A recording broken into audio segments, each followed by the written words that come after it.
So I get to sort of set the stage with kind of the real basics, nuts and bolts of writing a new paper. So this is really, kind of the tips that I've accrued over my time of doing it, of how to approach this. And going to just take sort of 10 minutes or so to talk about this. So here are my key points.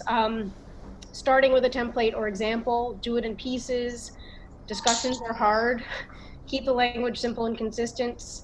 Details really do matter, and that the first draft is not the final draft. And I'm just going to talk a little bit about each of these points for the next few minutes. So, as mentioned by Margaret, I think can everybody just mute if they're not talking? That'd be great, thanks. Unlike grants that really can be rejected and then end up just in a file on your computer for the rest of your life, every paper really can find a home eventually. And it may not be where you want it to be, but if the science is good and it's important data, people will find it. And that is the great thing now with computers and searches, that even if something ends up in what's considered a relatively obscure journal, it's out there for people to find when they do a search. And so it is gratifying to write a paper for that reason, which is that it's gonna, the end product is gonna be seen. So starting with a template or example, if you're really starting and doing this for the very first time, see examples of what a manuscript that's submitted looks like. And a lot of this is you think, oh, well, I've read a million papers, but when you really pay attention to things like what is the overall formatting, not of what it looks like in the journal, but of what actually gets submitted, the length of the different sections, that you're not writing a 5-page introduction only to learn that most introductions are about 600 words. The type of language, and I think this is something that's actually the hardest to learn when you first start out and you need someone to really help you edit, and the organization of the data in terms of how you present it. It's helpful to determine what journal you're targeting in the beginning for formatting purposes, but it's not essential. I always say there's sort of a basic format to all papers going anywhere. And then there's the details of what individual journals want. Do they want a line that states something about, your conflicts of interest that goes on the title page, or does it go at the end? That's stuff that can all be dealt with later. But you really want to kind of have the basic template. And so the reality is this is the basic template of everything that is kind of universal to any paper you're going to write, is this sequence: title page, abstract, introduction, methods, results, discussion, plus minus a separate conclusion section that can be distinctive for different journals, references, acknowledgments, figure legend, which is separate from the figures and actually states what the figures are about, the tables and the figures themselves. And then again, different journals will say, well, give us the tables separate, give us the figures separate. But when you're starting out writing the paper, this is what you're trying to get through. And so when I approach a paper, I always say, usually the easiest things to start with is methods, tables, and figures. You know what you did, and you want to organize the data in a way that's going to make sense to tell your story. And so I find that that's really usually the place to start in terms of crafting your paper, because once you have that, you know what the story is that you're going to tell, and you also have the information to help people understand what you did, so they can tell you if there's issues with it or they don't understand, the results. I then usually go to write the results section. The introduction you can sometimes do even before you start kind of, finish doing the analyses and such, but usually at this point is when you think, okay, I'm going to kind of frame why I'm interested in this question, and then on to the discussion and the conclusion. Discussions, as I'm come to, are hard, and then everything else, which is sort of the additional pieces, title page, abstract, etc., that can all be kind of slotted in towards the end. So I still find discussions really hard to write. They're the most sort of loosey-goosey part of a paper, and knowing what to put into them can be challenging. There are some aspects of it that are kind of universal.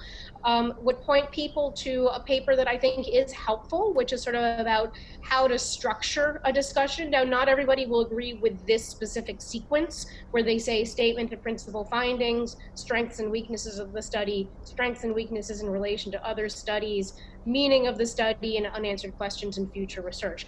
But if you're starting out and you haven't written a discussion before, taking this as a format to use to say, okay, I'm going to write a paragraph about this and then a paragraph about this, and just use that, it's really a great place to start. I also urge people not to spend too much time on the first draft of the discussion, because what needs to go into it will kind of come as people help you review, help you refine the paper and tell you what you haven't addressed. And then you end up slotting it in. One thing that's not, it's in here as strengths and weaknesses of the study, but that you will absolutely need to have is a section that really basically starts out saying, limitations of this study include, right? And that's sort of something everybody will look for as probably the most important part of the discussion. Keeping the language simple and concise. So Gordon showed this slide before when talking about grants, but I think it's just really important to reiterate. Don't try to make it overly complicated. Avoid what I call legalese. There are a few journals that like this, but for the most part, they'll put it in if they want it. But, reading herein, therein, wherein, whereas, like, it's just unnecessary words and kind of fanciness. Same thing with being too informal, till, a bit, kind of trying to keep those types of phrases out. Awkward and unnecessary, interestingly, is kind of a strange one that's gotten a foothold. It's unnecessary, your whole paper is interesting. In order to, things like that. Fancy, first and foremost. Utilize instead of use. We all kind of fall into that one, but again, it's almost never necessary. And then the one that's probably the most important, actually, is to avoid the vague, this and that, right? Where you're not actually specifying in your sentence what this refers to. And the reason that's probably the most important is because it makes it very hard for a reader to read your paper, and actually makes it confusing. The other stuff is all style, but that's where you'll actually lose your reader, where they actually won't be able to follow you. Active versus passive voice. I think most people suggest writing in the active voice. It's uncomfortable to say we did this and we did that. But most writers and editors prefer this, to say we compared, we did this. There are some journals that will scrap that on you. So for instance, the JAMA journals actually don't want you to have we's and I's in there, but they will take it out. And so I would say if you're going to default to something in terms of getting comfortable writing in one style, I would go with the active voice. It's more pleasant to read for the most part. I'm not sure why JAMA does that, but there are journals that prefer that. Consistency of terminology. This is a big one. Also, I think talked about when we talked about grant writing, that you don't want to vary your terms, right? Respiratory failure, acute respiratory failure, respiratory insufficiency, mechanically ventilated, invasive mechanical ventilation. Are you actually talking about the same group of patients, or are you in some way referring to different patients, right? So it's better to choose a term and stick to it once you've defined what you mean by that term. And it goes against everything you were taught in high school English class about varying your language. And it feels very uncomfortable and repetitive and boring at times, but for the purposes of a paper in particular, you want to make sure you do stick to that. Okay, details really matter. So I will never forget when I wrote a paper that one of my mentors wrote back to me and said, this is incredibly sloppy, because there were all kinds of typos. There were all kinds of things where the numbers and the methods or the results didn't match the tables. And I was really taken aback, sort of mortified. But there's nothing more frustrating as a co-author or a viewer or an editor than to get a paper that doesn't have all the details sorted out. So it's simple things like double spacing the manuscript. That's what people expect. It's easier to read. It's easier to put comments into. Checking for typos before you send it out. Consistency of decimal places so that you're not all over the map with how many decimal places you're reporting. Numbers in the text match the tables and figures. That's obviously a really big one, that you're not getting sort of caught out by someone saying, hey, your numbers don't match up. That every table or figure is referenced, so you don't have sort of hanging figures. You're like, wait, what's that figure about? It's never referred to. that the referencing is correct in terms of style and such, and it's not all over the place. I've reviewed papers where you start looking at the references and realize that number 2 reference in the paper makes no sense with what the number 2 reference is. And again, you sort of start to tune out as a reviewer as soon as you start to see that. And the abbreviations are minimized and spelled out the first time they're used so that it's very clear. And you do minimize abbreviations. I know that's harder in things like basic science, where there's a lot of acronyms and things, but even when it becomes uncomfortably long, sometimes it's better just to keep the full text in rather than creating new acronyms that are going to confuse people. Let's see, sorry, I suddenly can't advance. There we go. So this is also just an example of getting, where did I miss? There we go. First draft is not the final draft. I skipped a slide. Early feedback. So don't wait until the whole thing is done. Don't draft your entire manuscript and send it out. Circulate methods, tables, and figures for feedback so that you figure out whether your tables and figures make sense before you've written the whole results section, right? Sort of save yourself time doing that sort of thing. Circulate it again once it's fully drafted, and get someone experienced to edit it. You really do need in the beginning people who just, the language is second nature to them, and they're going to correct the way you're phrasing things over and over and over again until it starts to become ingrained in you as well. And so this was just an example of a paper I edited when I was supervising someone many years ago, where you can see there's a lot of red ink, right? And there's a lot of crossing out. This was the first paper, one of the first papers she'd written. And that's just the nature of, for the first time, trying to write a paper on phrasing things, that you want someone who's going to do this for you and not just give you vague feedback and say, oh, looks great, go ahead and submit.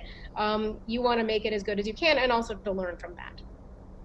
Just a quick note about authorship, because this is something that does get people into trouble and can be very uncomfortable and stressful. So I always counsel list all of the authors in the order you intend them to be on the paper in the first draft that you circulate. That way, if somebody has an issue with where their name is, or you've left somebody off, or there's some issue with authorship, it's not going to become an issue at the very end. And this does happen occasionally. Someone's unhappy where they're listed, and you definitely want to tell people up front, certainly before they put a lot of time into editing the paper, where you anticipate they will be in terms of authorship. And then also never submit a paper without giving authors an opportunity to comment and confirm if they feel it's acceptable. And really, and this actually applies to abstracts as well as papers. You should never be submitting an abstract with someone's name on it without letting them know you're doing that. It can't be an after the fact thing. They need to have the opportunity to comment. I also showed this in our grant session, but I think it's important to recognize that there's no deadlines with a paper. And that can make it challenging, because it's easy for papers to sit on your desk and never quite get to it. And this is from Andrew Baker, showing when they changed from having deadlines for reviewing of grants in the PSI grant system to not having deadlines where you could submit anytime, and the number of submissions they got went down. And that's just sort of a reminder that it is hard to just set yourself the deadline and to push a paper out the door. And that does make papers harder in a way. Most grants do have deadlines, and so you've got to get it in. So that, I think, is the biggest challenge with papers, is just getting it to the finish line and getting it out the door. So in conclusion, go for it. As I said, every paper has a home. Paper writing does get easier with time as you get more comfortable with the format and the language, and sort of how to position it so that it will be easy to read and formatted in a way that makes sense to people. But it's always a lot of work. Every paper one writes, particularly as first author, is a ton of work because of the amount of details. Be precise. Be concise also. It's not a format that allows for 6,000 words verbose discussions. And get feedback before you send it in so that you can have the best shot at the best journal you can.